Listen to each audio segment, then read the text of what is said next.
In this video, we're going to break down some transition metals, learn how to identify the ligand in a complex ion formed with the transition metals, identify the coordination number in the complex ion, find the oxidation number of the transition metal, and then connect some relationships between the coordination number and the shape that may be formed.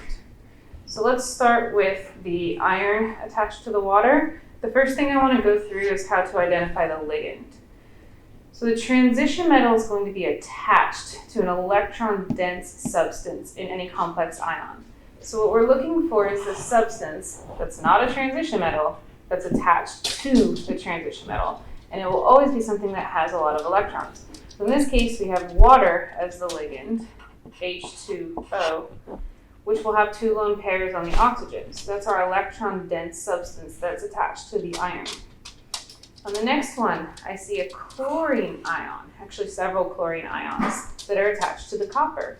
That chlorine ion, which I know comes with the -1 charge, would be our ligand. There's actually 4 of them that's attached to the copper. Up here we had 6 waters. When you identify the ligand, it doesn't matter how many there are. That'll come into play when we talk about the coordination number. But for right now, I'm interested in which substance is attached to the transition metal. On to the next one. I have ammonia. The formula for ammonia is NH3. So the 3 is part of the formula for ammonia. The 6 out here indicates that I have 6 of the ammonias. So that 6 is not part of my identification process. It's just this neutral NH3 ammonia compound that is the ligand. Actually, same exact ligand in the next one, NH3. Again, the 2 just identifies how many, but I am including the 3 in the formula for ammonia. Next, I have MnO4, an ion. The oxygen would be my ligand. And I know oxygen comes with a 2- charge. So I'm going to identify that ion as the ligand. There happen to be 4 of them, but again, that'll come into play later. Next, I have nickel attached to a carbon monoxide, or several carbon monoxides. It is the carbon monoxide that would be the ligand, CO. And then this last one's a little bit tricky. I have my PT as the transition metal, but then Cl there's a couple of, and this NH3 there's a couple of. So you've got to think about what substances are attached to the transition metal. This Cl2 would indicate that there are 2 chlorine ions. And then we have the ammonia, the NH3, which we have a couple of, just like we had up here in these compounds. That's also going to be a ligand, but the ammonia is neutral. So I actually have 2 ligands here, the chlorine ion and the ammonia. So for identification of the ligand, I'm looking for the substance attached to the transition metal in the complex ion. Now I want to consider how many ligands there are. The coordination number is actually defined as the number of lone pairs that are attached to the transition metal, but the ligands we're going to look at in this section are only going to attach to the transition metal with 1 lone pair each.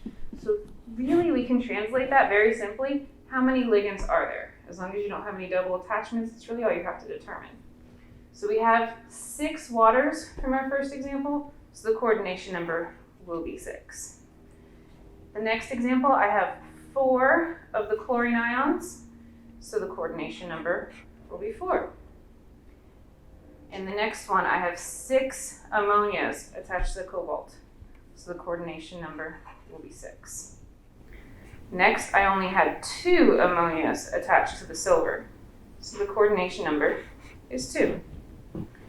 Next, I have 4 of the oxygen ions attached to the manganese, and so the coordination number will be 4.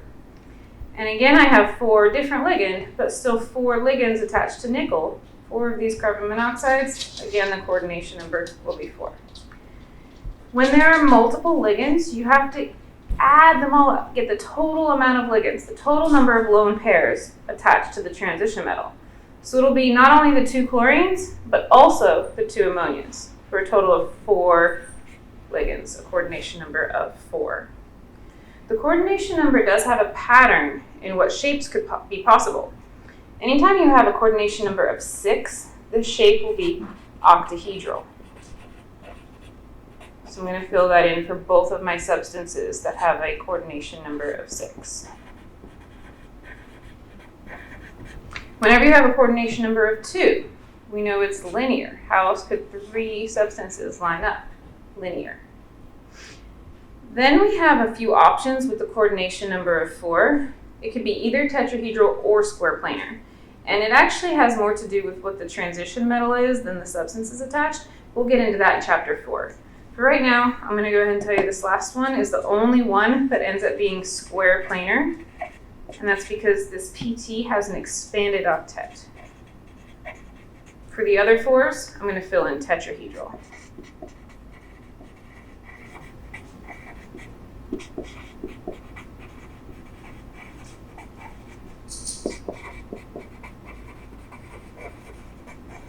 Because there are no other lone pairs on those substances, so those 4 attachments would spread out evenly. Now I want to go through the oxidation numbers one by one, because that can get a little bit more tricky. So let's start with the Fe attached to the 6 water molecules.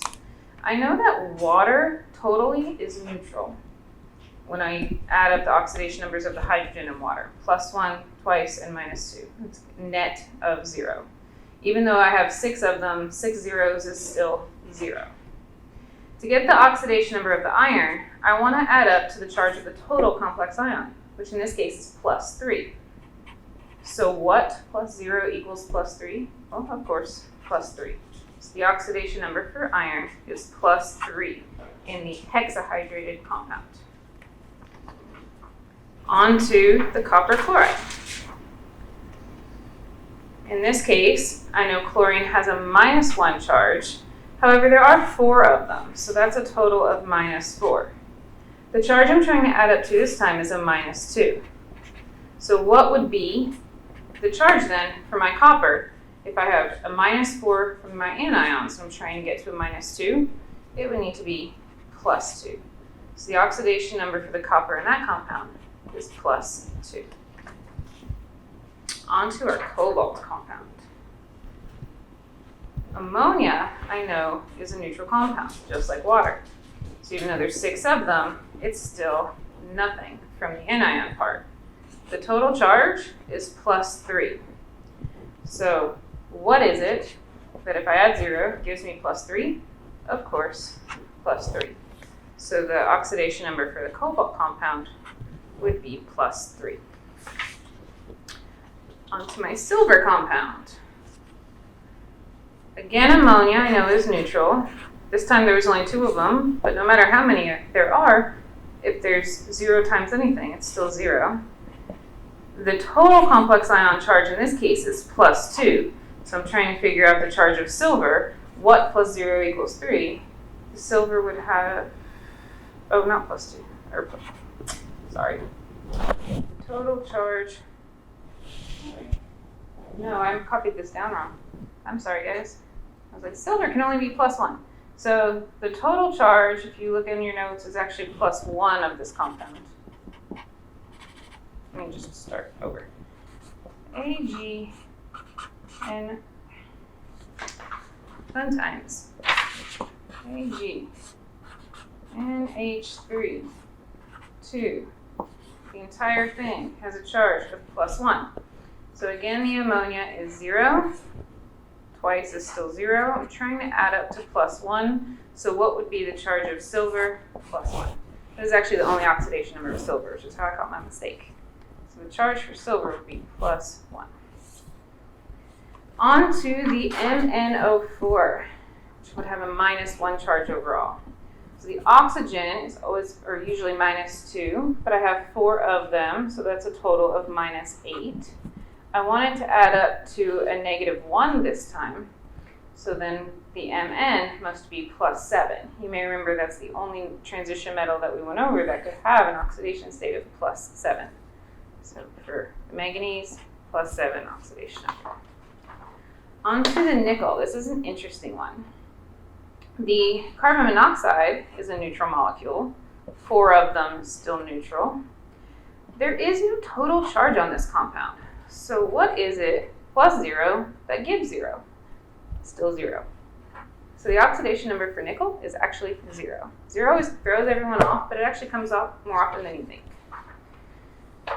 Last but not least, here I have a neutral overall molecule, so I am trying to add up to 0. But I have a couple different components that I need to balance with the transition metal. So I know chlorine has a -1 charge, and there are 2 of them for a -2. The ammonia is neutral overall. 2 of them is still 0, and I'm trying to add up to 0. So really all I need for my transition metal is to balance the -2.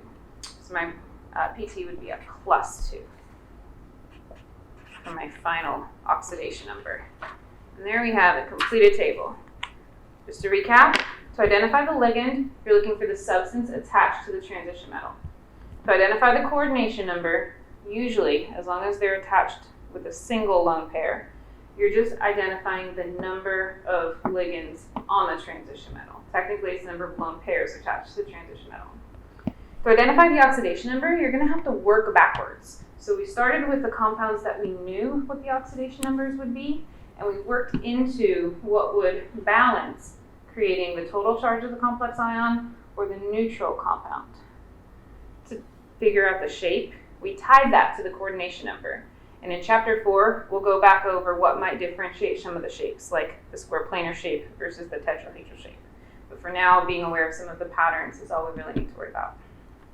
I hope this helps, guys. Thank you.